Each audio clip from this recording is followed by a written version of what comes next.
What up, Mr. Hip Hop Vegan, coming with another video. Hopefully everybody's doing great. And I wanted to make a video about my experience in a semi-cult, I would say, a small cult. I was watching videos on people, that were stuck in cults and stuff like that. If we have to put the cult I was in, it was very minor. I mean, now that you look back at it, you'll be like, damn, that was sort of like a cult. And the reason why I say that is because you get manipulated. And to go a little bit deeper, as you go in, as you keep thinking about it, and you see the way they use manipulation to keep you there, and some of the ideologies and some of the ideas are good, but all the ideas and everything that's supposed to be good was just entangled in things that are not good.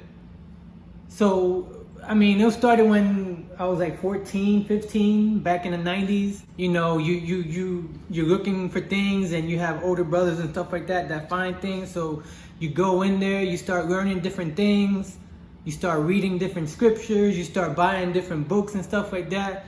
That's 13, 14. And then you find people that are so-called mentors that you do stuff for, and then you get there, and then they manipulate you, and at the end of the day, what they do is they use a lot of fear-based material, go against the government type material. Somebody's out to get you. I still don't know who's out to get you, but they use that somebody's gonna come get you type information. The world is gonna end. They put themselves in the pedestal that they're the only one, that they've been through things, and they're the second coming of Christ, or whatever you want to call it. They experience things that put them in situations that's why they think they're Christ. They use a lot of lies. They tell you things that if you don't do your own research, you would think that is true.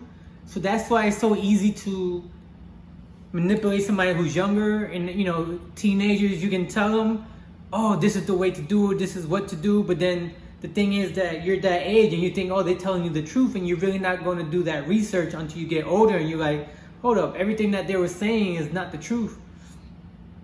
And you start thinking, it's like, damn, you do so much, and I mean, you learn so much also. It wasn't that type of cult that I think that I'm able to leave and come back, and it was just one of them things that you'll go over there and just chill and relax. It was a place of studying, of learning different things and meeting their family. But his immediate kids and stuff like that, he had like a couple of wives. He had like 10, 12 kids altogether at that moment. I think altogether now he has like 15, 16 kids or something like that. Doesn't take care of any of them. He was a pro-black dude. And the funny part, most of his kids that I know of date white dudes now and like white people. And it was so funny because I think once that he passes away, he's gonna be rolling in his grave seeing that his kids only basically date white men and stuff like that, which is kind of oxymoronic, the way they grew up and stuff like that, which is pro-black, I like this. Knowledge itself and stuff like that. And he kept them. They really didn't come out. I don't know if they had social security cards. It's just different things that you get to see. Always coming up with different information. Just things that I don't know if he was telling the truth, and polygyny and having multiple wives and stuff like that, which knowledge, study and stuff like that. Some of the things it might be true, and some of the things is not true, but you go ahead and then you feel like, oh, you're doing the right thing, and you just give and give, and they take and take, and they use your kindness for weakness. They find a way to manipulate. Like I said, they just find different ways of, man. And what I think at the end of the day, they use a lot of just scared tactics of somebody's gonna come get you, the government don't want you, this and that, and they're, every day is something else, the New World Order. And that was back in the 90s. Imagine that's back in the 90s, before we were really learning off of internet. Internet was out, I believe, but it wasn't really used as much. Most of it was coming from books and stuff like that. So, I mean, you can read the book and you don't know the person who's writing it is telling the right thing or the wrong thing. And, you know, you learn positive things and you learn negative things. The positive thing is, you know, start your own business, health, wealth, knowledge of self, study, stuff like that. I mean, you know, treat your family great, but I mean, he didn't treat his family great. You know, he just had stories, and the main person has just stories after stories after stories. And I believe, you know, that looking back now is like being stuck in a cult. Like, and like I said, it wasn't to the extreme where we were there stuck like in a compound and stuff like that, like David Koresh, like Jim Jones, Yahweh Ben Yahweh and them, Dr. York. And, you know, and as you can see, a lot of these people just self-destruction. I mean, let's look at David Koresh. If you watch his movie on Netflix, you will see that the point where he messed up at is when he was sleeping with the little kids, sleeping with the young women and stuff like that. If he would have kept it to the point where he was dealing with older women and treating, I think it would have been something great that he was teaching for his community. But once he started sleeping with younger women and stuff like that, that's when everything went downhill. Now, do I think the government killed him and stuff like that? Of course. Could they took different ways of bringing him out? Of course. But I think that downfall of his was sleeping with the younger women.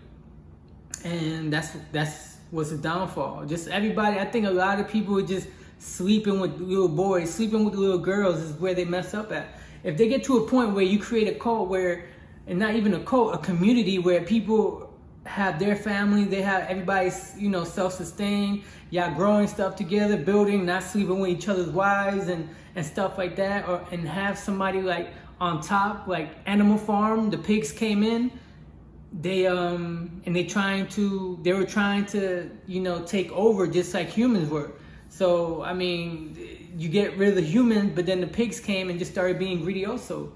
So it was a crazy time, man. It's so many stories that we have at that moment, at that time. It was all, you know, 90s. We used to go to the flea market and learn. It's like the size of a jail cell, I would say, where you go learn there, and he would write on the board, and it would be just different information that I never heard at the moment.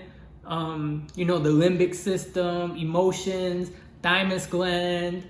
So just different information that, you know, we wasn't really hearing at the moment, because a lot of the people, you know, Nation of Islam, everything was superficial, but once we started going to him, it was more deeper. It was more emotions. I think he dealt with a lot of emotions, dealing with the limbic system, pineal gland, pituitary gland, learning massage. So a lot of his information was more, I think it was more, how will you say it? I don't know the word yet, but it was just crazy. It was a crazy time. I got to see a lot of things. I think everybody that was around, I stuck in there for a long time. We, you know, like I said, you can take the positive or the negative. We learned a lot of things from them. Started reading books, more books and stuff like that. That's what you learn about African holistic health. He had the book there, Nutricide. Just different material that later on we probably would have got it, but you know, most of it he had it, and we just started learning. You know, martial arts and stretching and yoga and stuff like that. That stuff was great. I think when it just came from his personality, when it came for his personality and the way that he treated people and his family, then it wasn't coinciding with the information. You know, manhandling his wives, treating them crazy. You know, he was always an entrepreneur that didn't work, so he always had, you know, just like in any business, up and downs. He'll, you know, make money and stuff like that, and then wouldn't have the money. His wives would work, they were bringing the money. So he had one wife that, you know, that really worked, and she was a hairdresser and stuff like that. If I can just say more information, more stories. But like I was watching this thing, they use a lot of just manipulation, and having that ego that he had is what I think was his downfall, was his ego. If he just would have kept it straight, I think he would have had a community that would have been beautiful. But just like anything else, he wasn't following his own information, and that was to me was his downfall. So I mean, it was a crazy time, a real crazy time. Man, just stories after stories that we have, but it was just a small little cult when you look back at it. You know, you go in there, you don't know what's gonna happen the next day, what he's gonna do. It was years of, man, I could say it was years of just 8, 9, maybe like 10 years of just dealing with that. I mean, I'm young, I'm in late teens, early teens, starting and just going through my whole adolescent years of just reading and studying and just things that to this day I'm like, I learned from it, but also I could have been in a better situation if I would have took more action. However, it just, you know, a lot of, you know, like I said, he dealt with emotions. So I guess what he did was, I think he found ways to mess with different people's emotions in a different way without you expecting it. And that's why they use psychology a lot. And I think he mastered the psychology of manipulating people. I think he got to a certain level which he couldn't get to a certain point where people did more stuff for him, where he didn't have a compound. He didn't have what it took to take it to the next level, because after everything else, it just all died down. And it's funny, I heard from him the other day. He tried to call me. I talked to him on the phone, but when he got on the phone and kept not asking for stuff, it just kept saying with the same information. You see how the world is, oh, the government this and da. I'm not going to deal with it. So he called and I don't pick up. I mean, I've been having the same phone number for 21 years, so they know my number. 21 years of the same phone number. It's crazy. Most people I know don't have that, but same phone number for 21 years. And it is what it is, you know. It's just things happen, things go up and down, and just a brief story about living in that time where I wish I would have took more action, my own action, and took the information and took it on my own. So just a quick synopsis about my life and what happened during that time. So thank you for watching my video. Hopefully everything's going great for everybody. Mr. Hip Hop Vegan. Subscribe, like, and all that good stuff. Peace.